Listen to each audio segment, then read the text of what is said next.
You've seen them.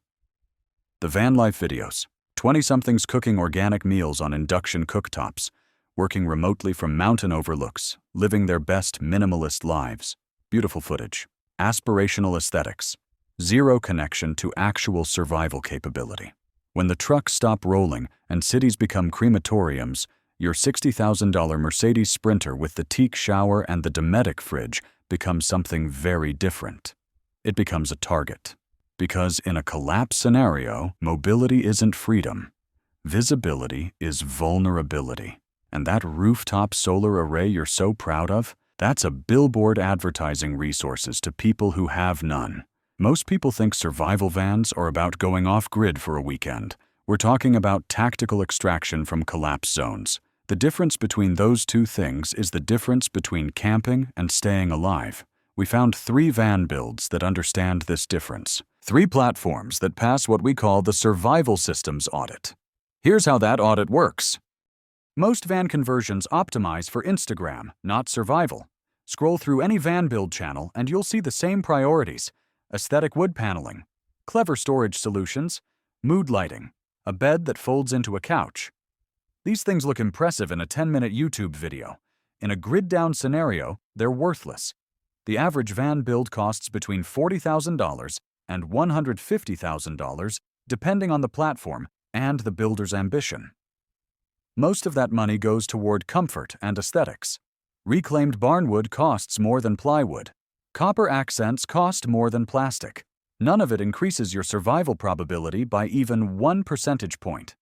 Here's what actually matters. Does your van pass what we call the 3-system audit? 3 layers, each one a hard pass-fail threshold. You either have genuine capability or you don't. There's no middle ground. System 1. Power independence. Not solar panels on the roof. Actual energy autonomy. The ability to generate, store, and manage electricity indefinitely without resupply from the grid or from stores. Most builds fail this immediately. System 2. Water security. Not a plastic tank under the bed. Renewable water sourcing capability. The ability to find, filter, and store water for extended periods without municipal systems or bottled resupply. The second filter where most builds die. System 3. Tactical concealment. Not stealth camping to avoid parking tickets. Actual invisibility in a hostile environment where being noticed means being targeted. This is where even expensive builds with good power and water systems completely fail. Run any van conversion through these 3 layers and most collapse at the first one. That $60,000 Sprinter with the beautiful basewood countertops and the residential-style sink? It has 400 watts of solar, 200 amp-hours of lithium, and maybe 4 days of water in plastic jugs. It looks incredible parked at a trailhead for a weekend. Put it in a WW3 scenario, and it becomes a very expensive coffin with excellent interior design. The difference between recreational vehicle and survival platform isn't about money. It's about systems thinking. You can build genuine survival capability for $15,000 if you prioritize correctly. You can spend $150,000 and have 0 survival value if you optimize for the wrong things. Before we show you the builds that actually pass the audit, you need to understand each system in depth. Because a checklist without comprehension is just trivia, and trivia won't save you when the trucks stop rolling. System 1. Power independence. Here's where 90% of van builds fail immediately. The average van build has 400 watts of solar panels and 200 amp-hours of lithium batteries. That sounds impressive until you do the math in winter at northern latitudes. Solar panel output drops by 40 to 60% in winter. Shorter days, lower sun angles, cloud cover. Your 400-watt array becomes a 160 to 240-watt array. Meanwhile, your power consumption stays the same, or increases because you're running a heater. Let's calculate actual runtime. A typical 12-volt fridge draws 50 watts. LED lighting draws maybe 10 to 15 watts total. A laptop draws 65 watts. Basic communication devices, phone charging, another 20 watts. You're consuming roughly 145 watts continuously, more during active use. With 200 amp hours at 12 volts, that's 2,400 watt-hours of storage. In perfect conditions, that's 16 hours of runtime. But batteries shouldn't be discharged below 20%, or you damage them. So realistically, you have about 13 hours of usable power. If your solar can't recharge fully each day, you're in a death spiral. 3 cloudy days, and you're at 0. 5 days, and your batteries are damaged. 7 days, and you're sitting in a dark van with no communication, no refrigeration, and no way to recharge without external power. This is the cascade. When panels get damaged from hail or theft, when charge controllers fail, when batteries degrade after 500 charge cycles and lose 20% of their capacity, your entire system collapses. Most van electrical systems have single points of failure. One component breaks and the whole thing becomes useless. What actual power independence requires? Multiple charging methods. Solar plus alternator charging while driving. Potentially a small wind turbine or portable generator for extended stationary periods. Redundant charge controllers. Battery capacity for 7 days of zero-input operation, not 2. Low-draw appliances that run on 12-volt DC directly, not through inverters that waste 10 to 15% of your power, converting to AC. The cost of real power independence is $8,000 to $15,000, not the $2,000 Amazon solar kit most people install. You need 800 to 1,000 watts of solar, 400 to 600 amp hours of lithium, redundant charging systems, and proper battery management. Reference point: military communication vehicles and serious expedition rigs. They don't run cute little 200-watt setups. They run systems designed for genuine field independence. Even with perfect power independence, you still have a problem. Water. System 2. Water security. You can have unlimited electricity. Without water, you die in 3 days. The average van conversion carries 20 to 40 gallons of water. At 1 gallon per person per day for drinking only, that's 7 to 14 days for a single person. Add cooking and basic hygiene and you're at 2 to 3 gallons per day. Now, you're looking at 7 to 10 days maximum. After that, you need resupply or you die. Calculate the weight problem. Water weighs 8.3 pounds per gallon. 40 gallons is 332 pounds. 60 gallons, which is about the maximum practical capacity for most vans without serious structural modification, is nearly 500 pounds.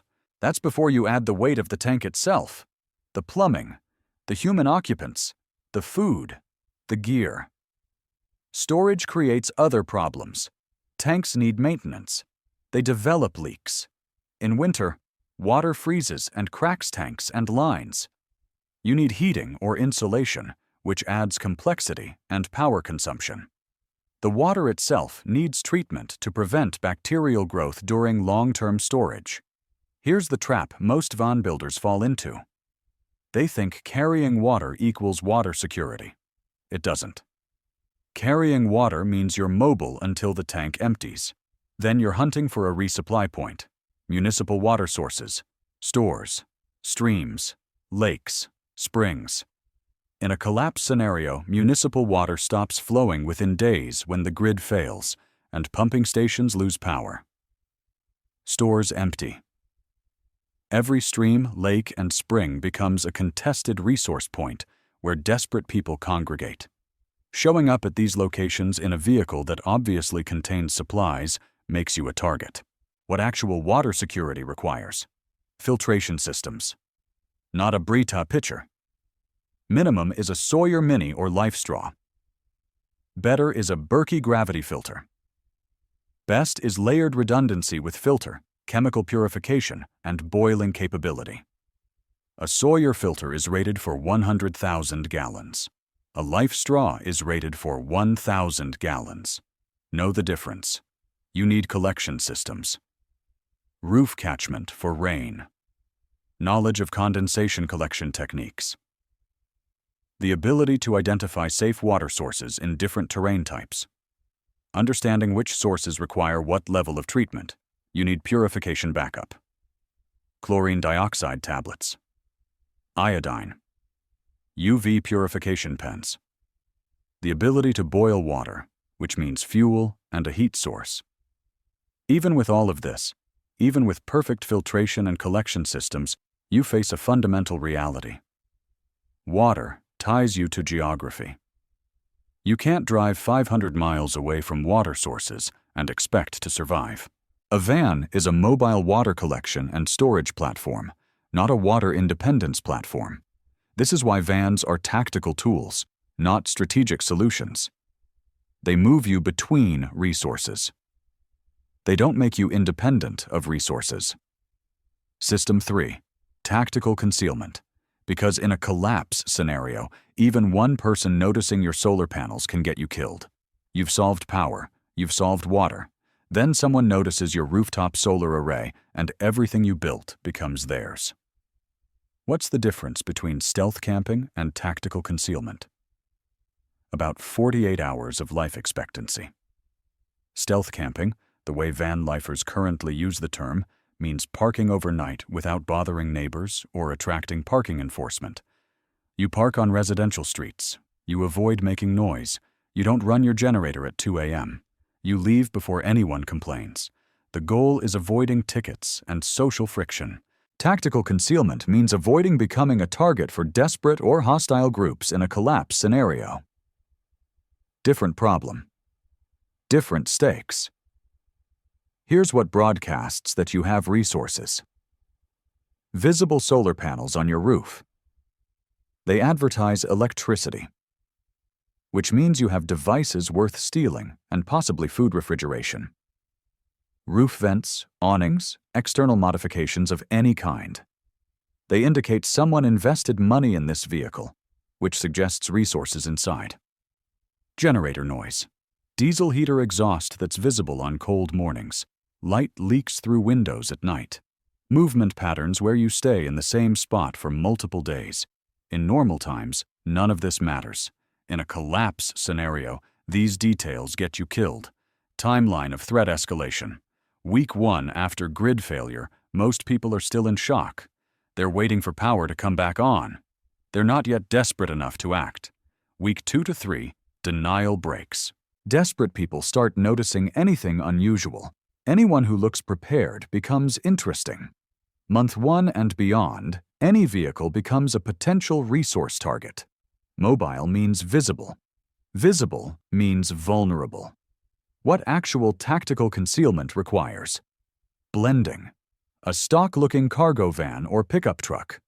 White, gray, or another common commercial color. Minimal external modifications. Solar panels that are portable and can be deployed only when needed, then stored inside. Or better yet, no rooftop solar at all. Discipline.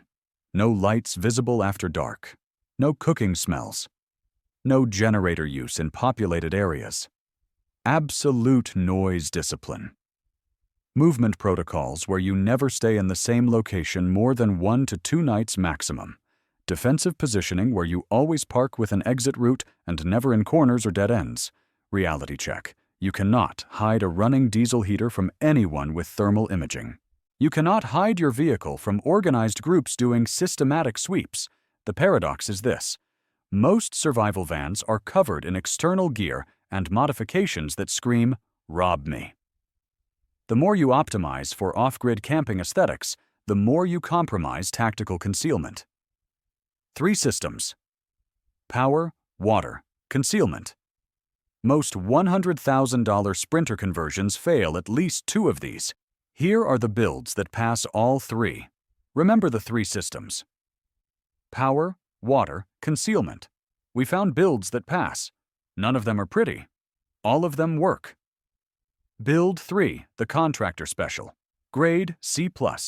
Platform 2005 to 2012.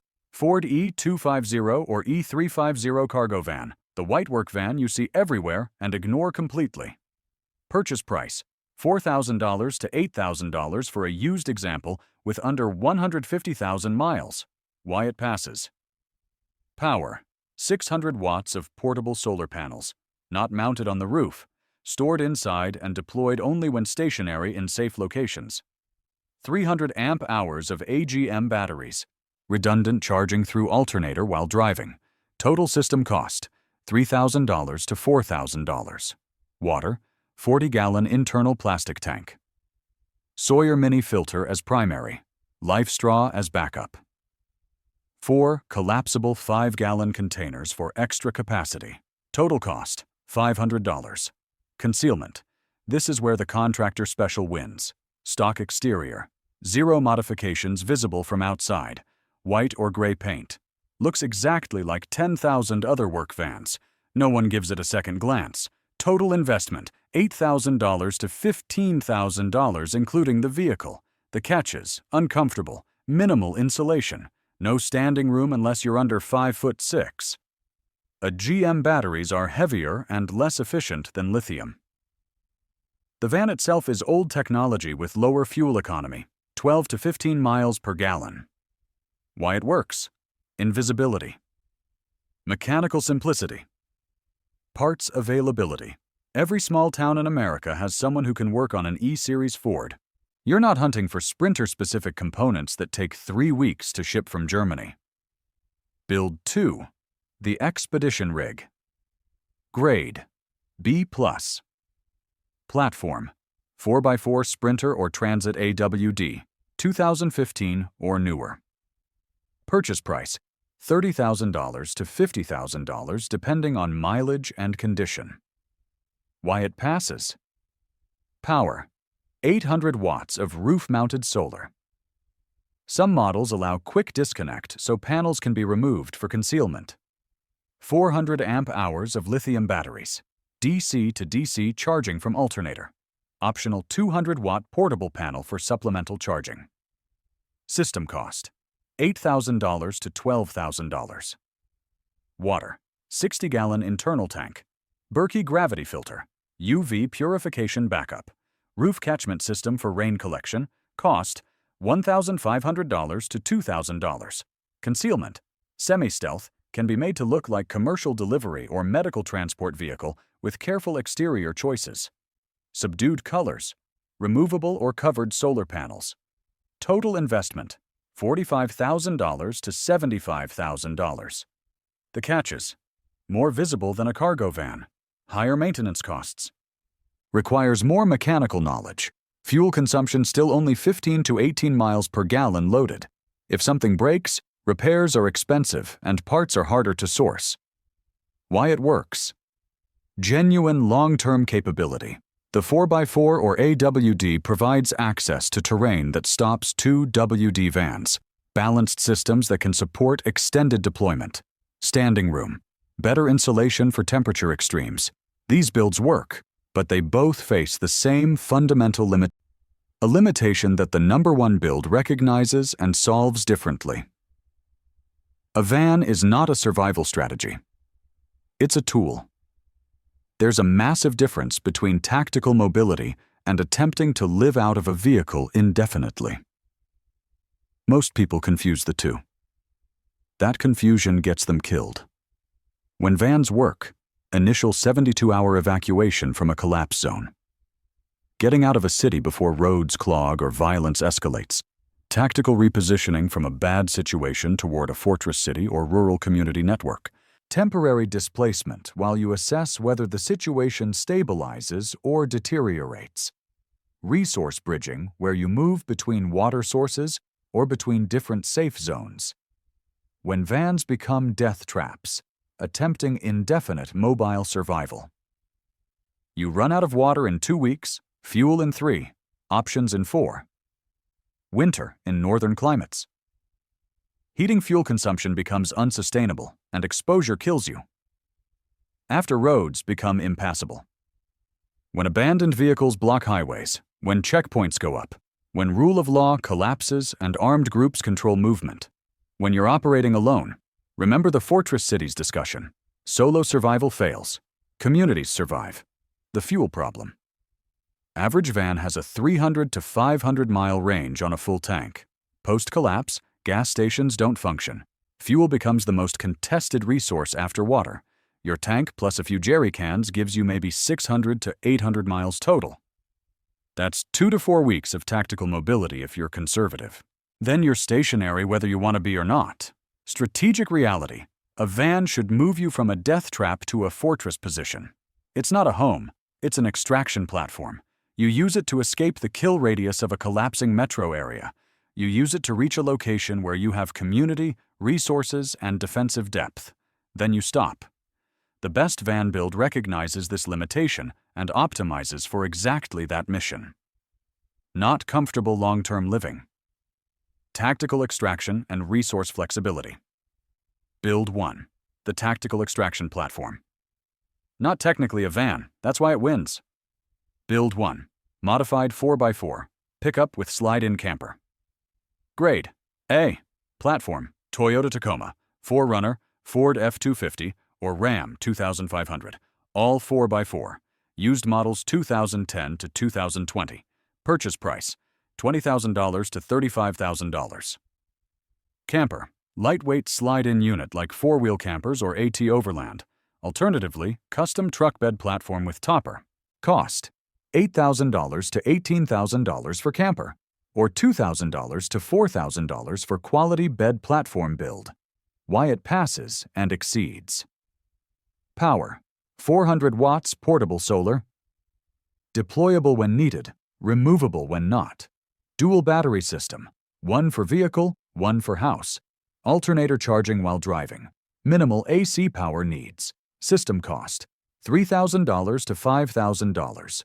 Water: 30-gallon tank in camper or bed. Multiple 5-gallon jerry cans. Sawyer filter plus chemical backup. Cost: $600 to $1,000. Concealment: this is the critical advantage. The camper is removable. Park somewhere semi-permanent? Remove the camper. The truck looks completely normal. Need to drive into town for supplies? Drive the truck without the camper. Zero indication it's a survival platform. Pickup trucks are everywhere. Nobody looks twice. Strategic advantages: fuel efficiency, 20 to 25 miles per gallon possible with smaller trucks, 15 to 18 with larger platforms, better than any full van. Terrain capability? True, 4x4 with high ground clearance. Can access remote areas that stop vans completely. Cargo flexibility. Truck bed can carry extra fuel, water, supplies when camper is removed. Multi-mission capable. Daily driver in normal times. Extraction vehicle when needed. Mechanical simplicity. Easier to repair than sprinters or transits. Parts availability everywhere. Total investment: $35,000 to $60,000 depending on platform and camper choice. The catch: less comfortable than a full van. Smaller living space. More exposed to elements when camper is removed. Requires discipline. This is not a home, it's a tool. If you need a mobile apartment, this isn't it. If you need tactical extraction capability, this is the answer. 3 builds, 1 philosophy. Mobile survival is about tactical positioning, not permanent living. Here's what you do with this information. A van without a destination is a coffin with wheels. Strategic hierarchy: fortress city first, van second, skills third. All 3 together or none of them work. Here's what you do now. First, identify your fortress position. Review the fortress city's methodology. A van is meaningless without knowing where you're going. Your 72-hour extraction plan requires a destination. You need to know which direction you're driving and why. Distance matters. Fuel capacity matters. Route planning matters. Second, audit your current vehicle honestly. Run the 3-system test: power, water, concealment. Most of you will discover your current vehicle fails all 3. Don't panic. Plan methodically. Understand what actual capability costs and what it requires. Third, if building or buying, choose platform over comfort. The Contractor Special Ford E-Series cargo van beats an $80,000 Sprinter for survival capability, function over aesthetics, systems over style. Budget $15,000 to $25,000 for genuine capability, not $100,000 for Instagram content. Fourth, practice now. Weekend camping is not survival rehearsal. Test your systems for real. 4 to 5 days minimum. No resupply. Winter conditions if possible. Find the failures before they're lethal. Learn which systems break under stress. Discover what you actually need versus what you thought you needed. 5th, integrate with community. A van is a solo tool. Survival requires community. Even with a perfect vehicle, you need a destination with a network. You need people who know your skills and have reasons to help you survive. Mobile capability plus static community equals actual strategy. Mobile capability alone equals dying slower. The window for positioning doesn't announce itself. It's a cascade. By the time most people realize what's happening, fuel is already unavailable and roads are already blocked. The people who survive position themselves before the crisis. 3 systems. 1 purpose. 0 illusions.